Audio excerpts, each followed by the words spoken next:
He bounced back into my life like a bad check.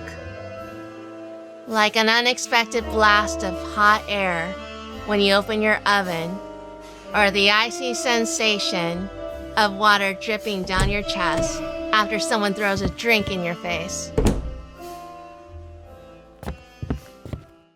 What do you want? Junie, I need your help. It's serious. He wasn't much of a looker. His wild, unkempt hair was fighting a losing battle against his forehead. And the buttons on the bottom of his shirt held on for dear life against his expanding guts. But those piercing eyes and lopsided grin reminded me of why we had once been lovers. His untucked shirt, stained jacket, and vague smell of burger joint oil reminded me of why we went our separate ways.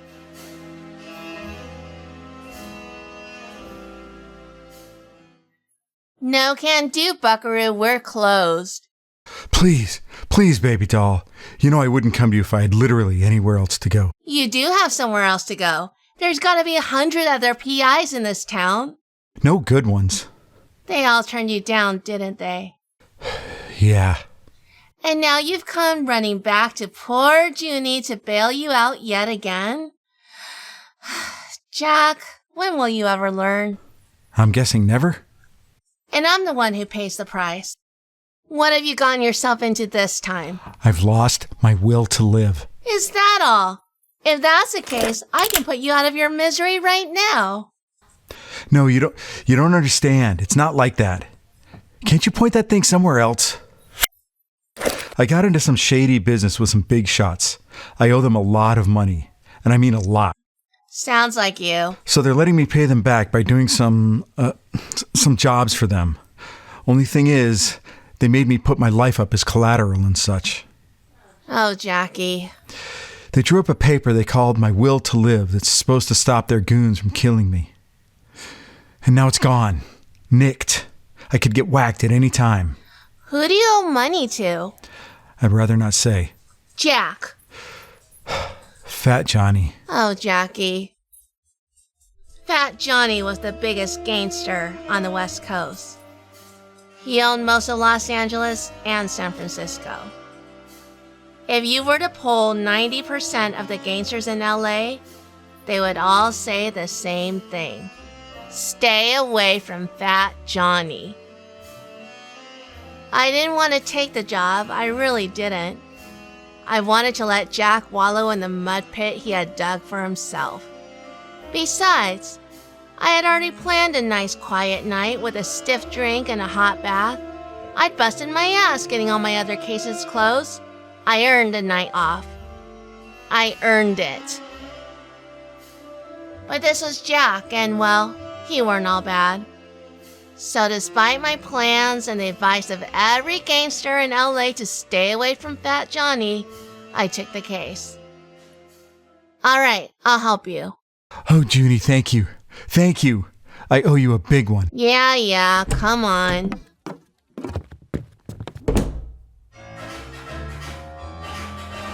I knew a guy who had a shoe shine booth on the corner of Pico and Broadway. He wouldn't normally be going this late, but it was Friday night, a busy time for all the Zoot suitors looking for dames to entertain. I figured he wouldn't want to miss out on all that dough. I hoped he was still there. Now remember, Jack, keep your fat mouth shut and your ugly mug hidden. This guy won't think twice before ratting you out for even a whiff of cash if Fat Johnny's involved. Don't talk to me like I'm dumb. I know how to act around these people. Clearly you don't, or you wouldn't have had to come to me for help. Just stay behind me and act like we don't know each other. Jack wouldn't know how to be discreet if someone knocked him out and played his body like a marionette. I just hoped he was smart enough to do what I said this time around. Probably not. Hey, Flipstick, what's happening? Junie, what's cooking with my favorite gun-toting dame? Flipstick used to run with the big boys until he got pinched. When he got out of the joint, they said he was bad luck, and no one had any jobs for him anymore. To scratch for dough, he's been shining shoes. But he still knew all the cats in L.A., and if I wanted to know something, I could always count on that canary to sing. That'll be 25 cents. You missed a spot, buddy. Beat it, pal. Worst shoe shine ever. What can I do for you, darling? Ever heard of someone's will to live being stolen? What a bit of bad luck. I wouldn't wish that on no one. Without their will, there's fair game for anyone to whack them. I don't know much about them, but I can tell you there's a black market for them things. Where? Who's the fence? Who's this? Wait a minute. I know you. You're Fat Johnny's guy. Darling, why you messing with this chump? He ain't no good. He's brown bread walking. I know all about that. I got a sawbuck if you forget you saw him. You better make that a double. I got it for you right here. But I'm gonna need a name. Cough it up. Who's the fence? I don't know his name, but he's got a joint up on 5th. Rainbow Saloon or something. You're the best, Flip. Anything for you, dollface. Jack couldn't have been any stupider if he tried. His brain was as big as a basket and twice as empty. I wanted to tell him to go home and stay there. But now that he'd been spotted out on a town, every gangster from here to Las Vegas would be eyeing his little hovel. No, it was safer to keep him with me.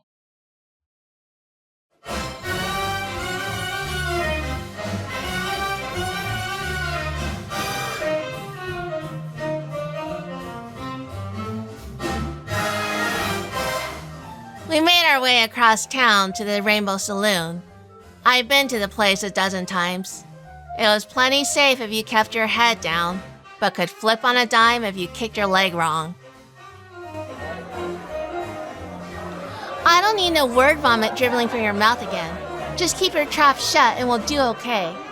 Now go find a table to sit at while I see what's what. Yes, dear. Keep on back talking, and I'll be the one to put a hit on you. Now go find a quiet, dark place and stay out of trouble. I headed to the bar to see if I could get some dirt on the fence we were looking for. What can I get you, doll? A Sazerac, if you please, and some directions. What you looking for? Well, life has just been dreadful lately.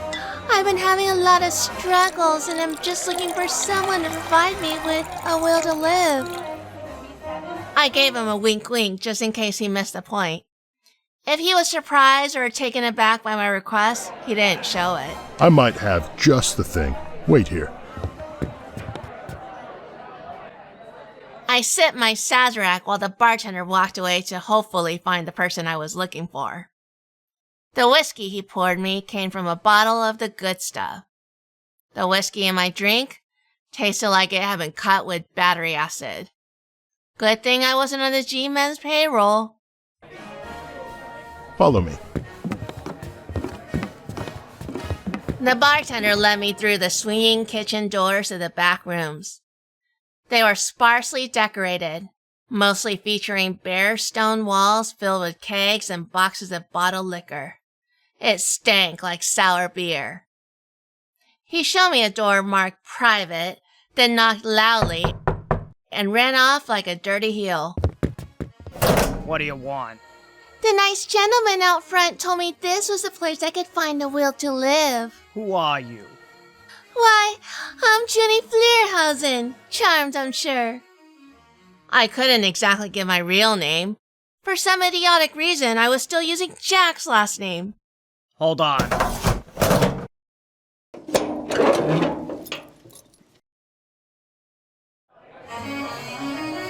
While Junie was off trying to save my head, I decided to see if there was any fun to be had in this joint. Like she asked, I found a table in a dark part of the bar and sat down, but only after I swiped a martini from a fellow who was deeply interested in his date's bubs. Instead of finding an empty table, I found a spot where two young dames dressed to the nines were drinking fruity drinks. They seemed okay with it. Name's Jack. You ladies don't mind some good-looking company, do you? Sir, I don't think you should be sitting. A waitress. Perfect timing. Let's get a round of whiskeys for the table. Make them all doubles. The back room was nothing fancy. Crates and kegs had been pushed against the walls and a hazy film of smoke hung in the air. In the middle of the room was a folding table, where 3 men in pinstripe suits were playing cards. 2 other men holding Tommy guns stood on either side of the table. I had clearly found the right place. Hello, little one. Name's Shifty.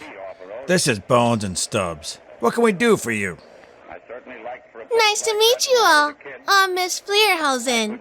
Your absolutely delicious bartender told me I could come see you about a will to live. I got all the will you need right here, doll. Show some manners, you idiotic twat. That's not what she means, and you know it. Please sit, Miss Flierhausen. Were you looking for one in particular? Indeed I was. Thank you for asking. I'm in the market for one Nic Itis. That's one of Fat Johnny's boys, boss. I know who it is. I think that one might be out of your price range, miss. Gentlemen, I assure you it is not. So there I was, right? One hand on the motorcycle, both my feet on the convertible, heading straight for the Midnight Express streetcar. Sir, this table is reserved. You need to leave. Buzz off. I was here first. That wasn't a request, buddy. So it's a deal then? Indeed it is, miss. I'll send a courier to Mr. Itis's bungalow tomorrow at noon. It was costing me a pretty penny to get Jack's will to live back. He'd better be good for it. I knew he wasn't. I'd have to think of other ways to make him pay for it. Come to think of it, my ceiling needed to be repainted and my roof needed new shingles. That sounds wonderful, Mr. Shifty. I will be waiting for him. Little bit of trouble, boss. Some scamp is harassing Tony LaRussa's girls. Go have a talk with him, if you know what I mean. I know what you mean, boss. I knew exactly who the scamp was and needed to hurry things up. I couldn't have a dead client on my hands when I was so close to getting what he wanted. Aw, you fellas don't need to worry yourself about such a little thing like this. I'm on my way out anyway. I'll take care of this dirtbag without you having to soil your fine clothes. See, fellas? That's what I'm talking about. You're a classy dame, Miss Flierhausen. You come back to Shifty if you ever need anything.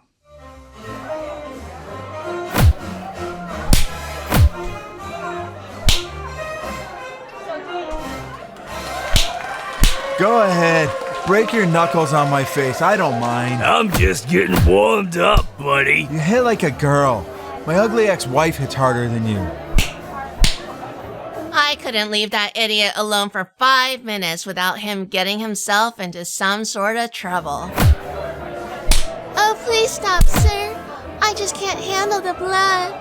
Yeah, he's only getting what's coming to him.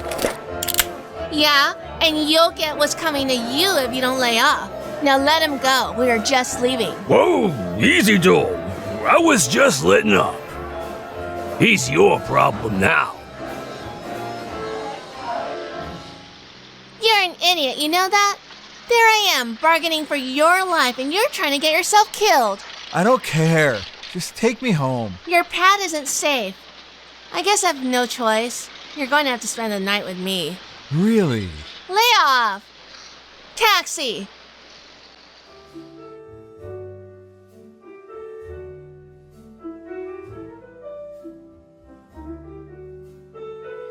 I had a bungalow a few blocks away from my office.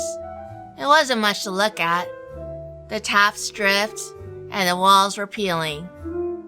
But I didn't need much. It was safe, and it kept a roof over my head. I tried to direct Jack to the couch so he could sleep it off, but he went straight to the liquor. How about a little nightcap? Whoa, what's this? Put that down! This is us in Saint-Tropez, isn't it? See, I wasn't always that bad.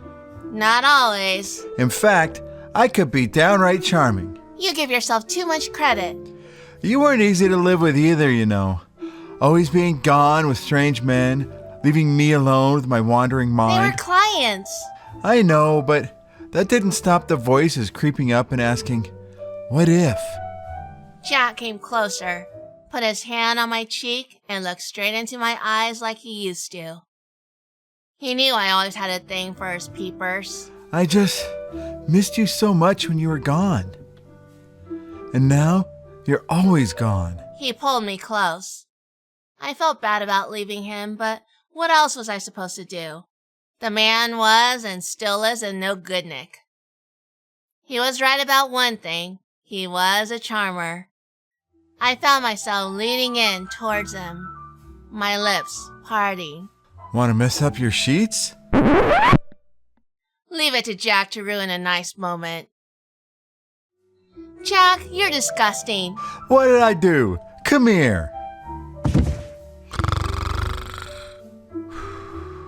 And just like that, he fell asleep. For a minute, I might have been swayed by his charms, but like everything else in his life, he ruined it. I wasn't about to lift him up on the couch, but I didn't want him to freeze, so I threw a blanket and pillow on him. Good night, Jackie.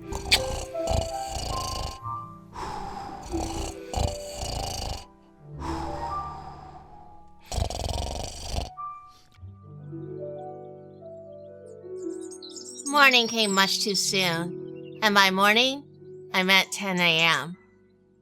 Jack was still asleep where I left him, blankets piled up on his back. I wondered how many nights he spent like this. Oh. Wake up, Jack. We gotta go meet the guy. 5 more minutes. Ow! Don't make me get the water. Okay, I'm up. Oh, my head hurts. Ow! My face hurts. Why don't my ribs hurt? You did this to yourself, Jack. God, I wish you would take your life more seriously.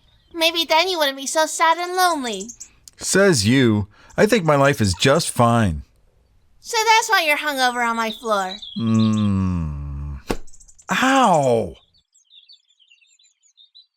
We had a quick breakfast before we headed out to Jack's place to meet the courier who would bring us his will to live. It wasn't too far, fortunately. Only a few blocks. I don't think Jack could have taken a long walk in the hot sun. I kept my eye out for trouble on the walk, but it was clear. We did pass one fella on the bench, reading a newspaper, but he was only waiting for the trolley. The trouble didn't start until we reached the bungalow and found the door slightly open. Be ready, Jack. Oh no. Whoa! Is that a body? Just about the worst thing that could have happened, short of Jack getting killed, had happened. The courier we were supposed to meet was laying face down on the floor in a puddle of blood. A powder-burned hole in his temple. Is he dead? Who is he? Why is there a body in my kitchen? It's a courier, Jack. Someone shot him. He had my will to live. Where is it? Gone.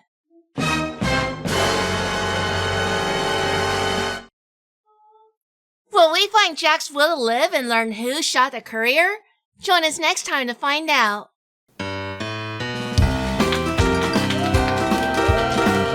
Hello. Oh, thank you. Thank you. You're too kind. Thank you. Thanks for listening to the Jack and Junie Show. Junie and Jack Show. I'm your co-host, Jack Itis. I'm Junie Itis. Thank you. And over there, my beautiful and indomitable better half, Junie Jack, Itis. stop being a show-off. You ready, Junie? Here we go. I love to see your beautiful face looking right there back at me. You wish. And oh, that smile, it melts the ice, but I'm chills all the while. Take it, Junie. And in the daytime, sweet, sweet kisses.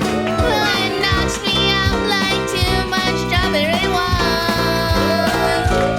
And in the nighttime, when we're touching, I'm happy, babe, but I just thought again. I want to hear it. I love to see your beautiful face looking right there back at me. Not looking at you. Yes, you are. And oh, your smile. It melts the ice, but I'm chills all the while. Take it, tall face, take it. And in the daytime, sweet, sweet kisses would knock me out like too much strawberry wine. The lady will have a Sazerac, if you please. And in the nighttime, when we're touching, I'm happy, babe, but I just gotta tell you why. Oh, that was beautiful, just like you, baby. I love to see your beautiful face looking right there back at me. You're looking at me, baby. I know it. I can see Cut it. it out. And oh, your smile. You got a nice smile, baby. It melts the ice, but I'm chills all the while. Once again, thank you very much for listening to our little show. We really appreciate it. Yeah, thank you for listening. Thank you, guys. Thank you. You're the best. Jack, quit gushing. New episode drops next week. Listen in to find out what will happen to us. If I don't kill him first. She doesn't mean that. She doesn't. She always says You that. She want doesn't mean bet? it. Want bet?